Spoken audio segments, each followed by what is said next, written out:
When it comes to Chad, there's not a lot of resources that you can find, even though its history is so deep.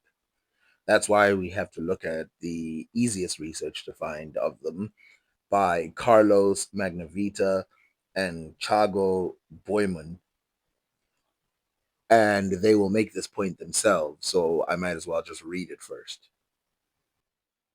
In contrast to research on its history, archaeological investigations in the Chadian region of Kanem has just started very recently.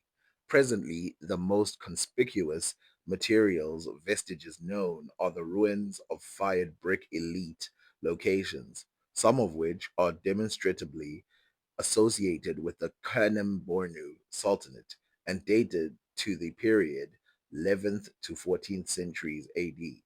Amongst these, the place named Tie stands out due to its number of particular attributes, consisting of fire brick enclosures of about 3 to 2 hectares. The location not only occupies the central position within a compact cluster of 11 smaller sites in central Kanem, it is apparently also the largest known site purely constructed with fire bricks. In addition, the place exhibits some settlement related features not visible at any of the other sites. Thus far, surveyed by recent archaeological excavations reveal that the mound, one, conceal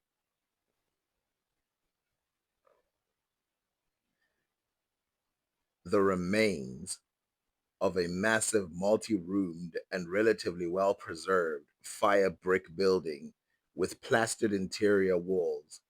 The structure was erected at latest sometime between the mid-12th to mid-13th centuries and was still in use in the early 14th to early 15th centuries. Whilst its function remains unclear and open to interpretation, the discovery supports the allegedly distinctive status of Tie in relation to other fired brick elite sites in the region. By the 11th century, as you can see written in those words, we see bricks being manufactured and creating structures in Chad in that tier area, as they mention. Again, it's very difficult to find out a lot about this information as it is very recent information. And we know that West Africa has that problem where their history is just as ancient as Egypt, but there hasn't been a lot of international interest up until very recently for those locations to be excavated, which of course, when you're doing excavation, you need money, you need to convince locals, you need to convince the government, and you need to convince the local government really to get you to a certain point. But if there's not that much interest, there's not that much money, and there's not that much way to convince people. In reality, the locations that are presented by these researchers show us exactly what we're dealing with: sophisticated civilizations, which I think most people are more interested in what happened during this time from about, let's say, 800 AD to about, the 1700s for some reason. I don't know why. I wanted to show people, for the most part, that these people have been sophisticated since the ancient Egyptians were around, and in fact, that the ancient Egyptians are an outpour, which I'm going to make a video about that. But these Kanem guys, the Kanem Bornu Empire, did not just make things in Chad. What makes them extremely crazy large is that a lot of their empire took place in Libya, and there's a lot of evidence of that there.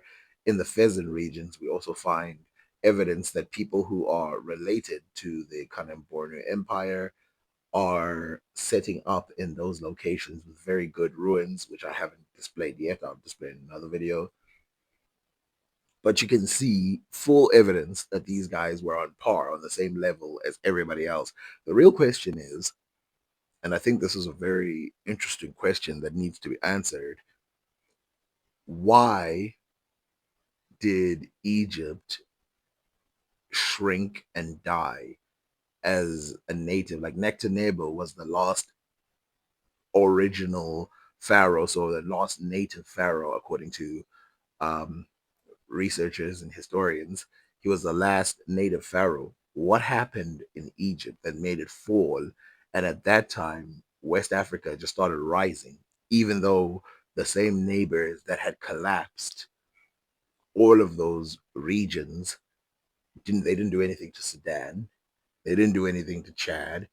They didn't do anything to Nigeria. They didn't do anything to most of West Africa, even though they're right about them, so they're fully aware of them. And some West Africans even bended the knee, like the Garamantes, when they went to Rome offering a peace treaty, but their lands were never taken over.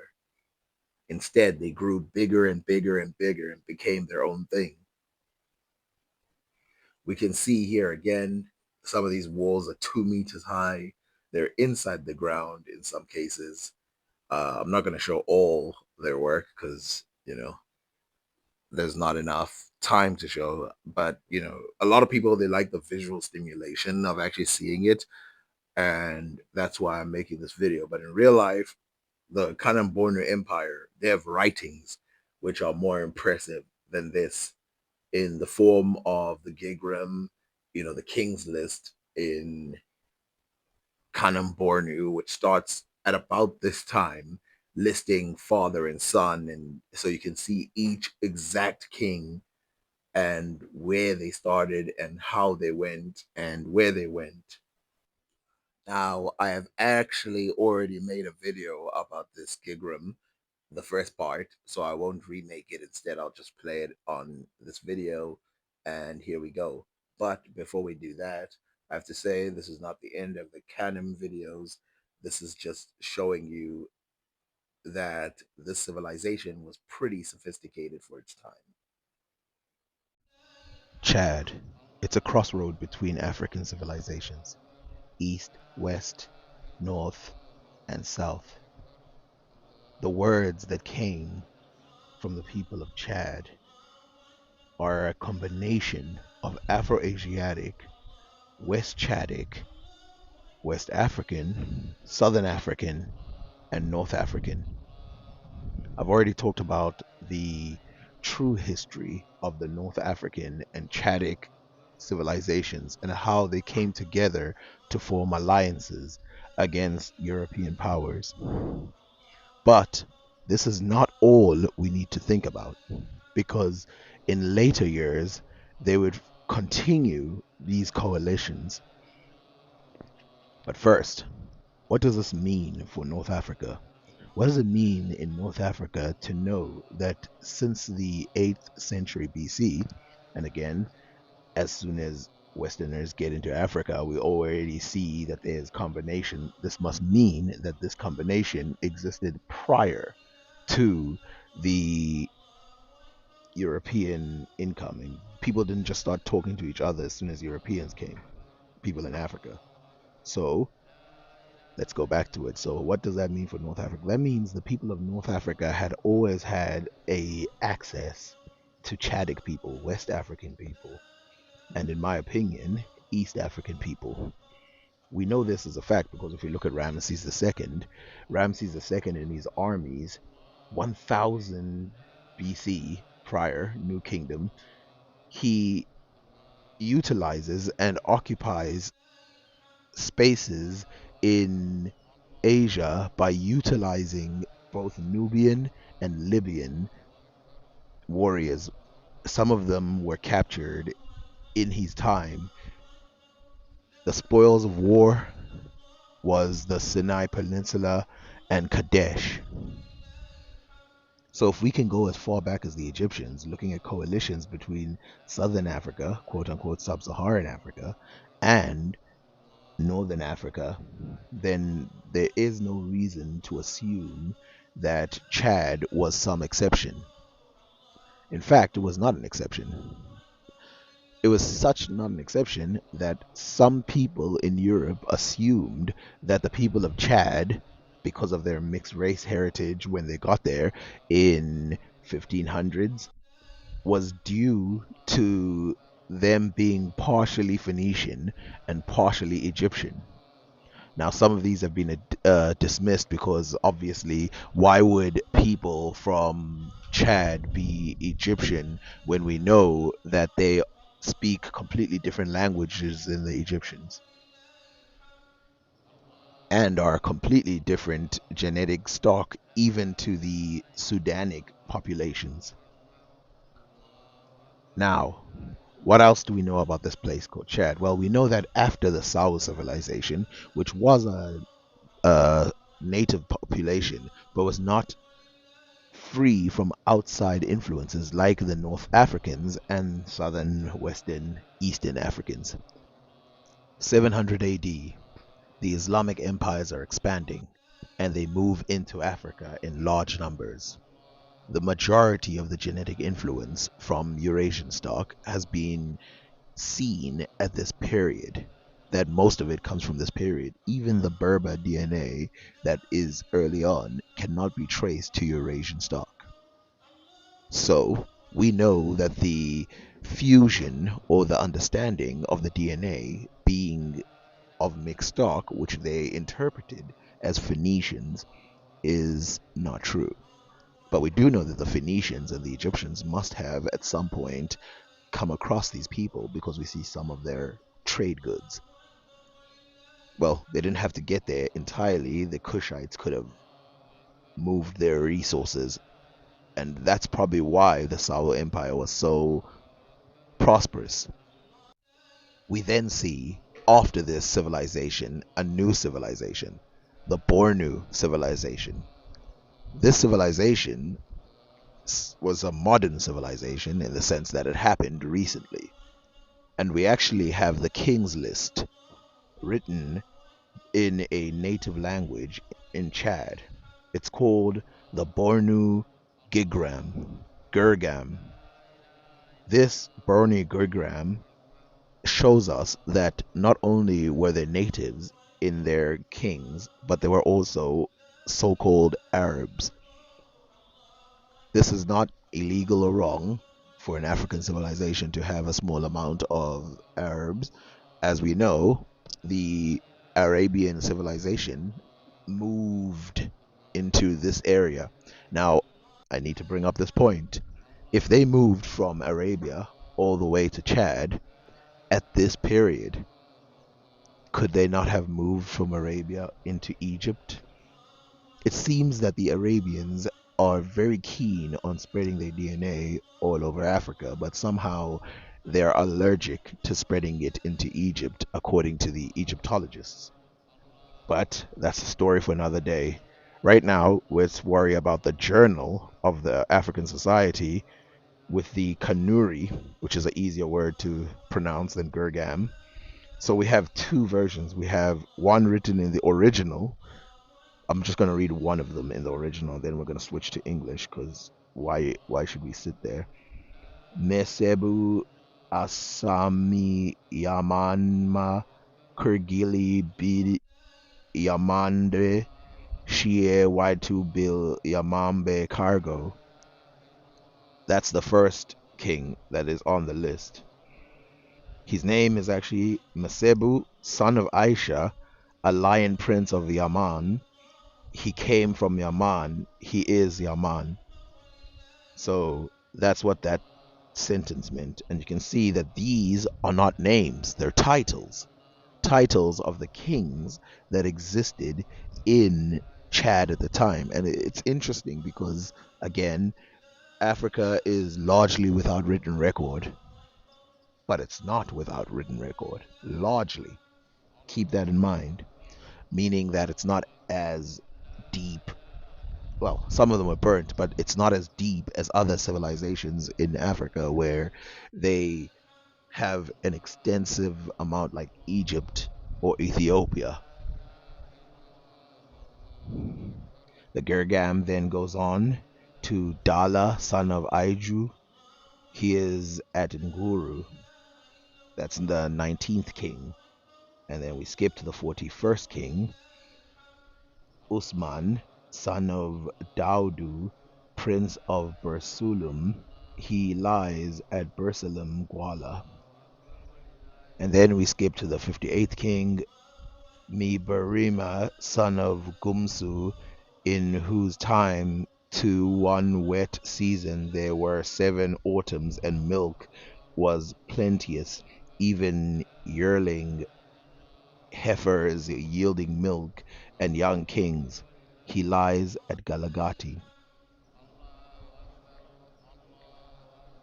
This list, which is finished off with the 66th king, and we know that this empire went all the way to the 18th and 19th century, meaning that it ended as a modern civilization. It's one of the most long lived civilizations in Africa.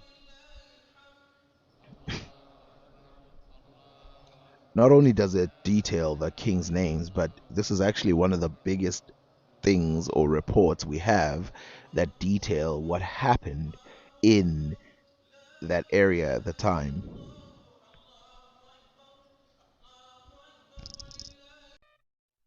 Writing in Ethiopia can go far back, even to the times of the land of Punt, where writings about Egyptian pharaoh woman went to, at least we think, Somalia or Eritrea, and wrote about her experience there and how the queen looked and everybody and people dancing around her and stuff like that. We know that she passed by Ethiopia in order to get there, whether it is in Somalia or Eritrea. So we know we have some writings that go back at least to the ancient Egyptians. We then have later writings, but let's not talk about that because that is such a long story. Let's talk about a specific moment in time. So I did talk about Haley's Comet and I talked about all of that, but that was only to ramp up the fact that in Ethiopia there was multiple things written in Ge'ez that showed the tracking of stars, the tracking of comets, and all of that. And one of them came from some ex Muslims who were escaping persecution in Islamic lands, and they ran into the arms of Christian Ethiopia. And when they got there, they got to Harar and set up, firstly, a half Muslim, half Christian area, and then secondly, some of the best manuscripts ever written, which were then carefully preserved in our time. These manuscripts speak of something complicated and vast. First of all, most of them were Sufis, which is interesting, and they also have local calendars and how calendars were created by these Christians. For example, we see here a 19-year calendar. Apparently, this was taken from UNESCO. Some of my favorites of these are these lunar charts that show the different phases of the moon. And you can see there that it's very patient work and they keep things in mind. But they didn't just invent everything on their own. They weren't stupid again. People who lived back in the day liked getting good ideas from outside. And so you can see here that there is a manuscript that has been translated from Abu Shakir ibn Brutus ibn al-Rahib called Kitab al-Tawarik. And this translated book, as an astronomy, shows the curiosity that the Ethiopians had for the world. It's underappreciated how many books were taken from outside and translated because, again, that was usually what happened in that era.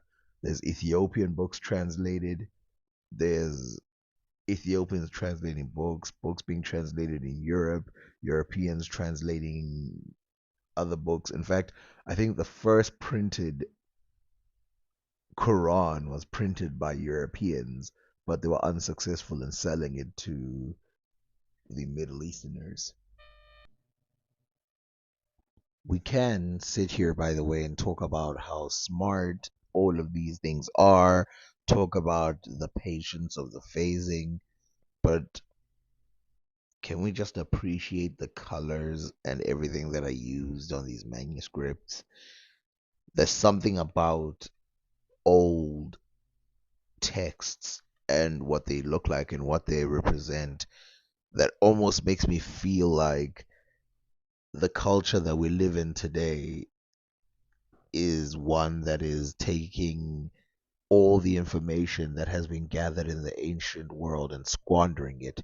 If this is how much that these people could do, if this is how much they could do with the little information they were given, why are we so stuck given how much information we're given today? We have more information than we know what to do with, and yet we don't do much with it. Looking at the numbers of the Arabic and the English together, you can easily tell that the English took the number zero firstly, then they took one, two, three, 6, and 9. You can see that they almost look identical to each other, just they're tilted sideways. But if you look at the Ge'ez numbers, this is what they look like. It's funny how when you read about Africa, they always say Africa is without writing. But then when you read from Africans themselves, it seems like we were full of them. So much so that they're only being translated now. In fact, how many of you have even heard of these?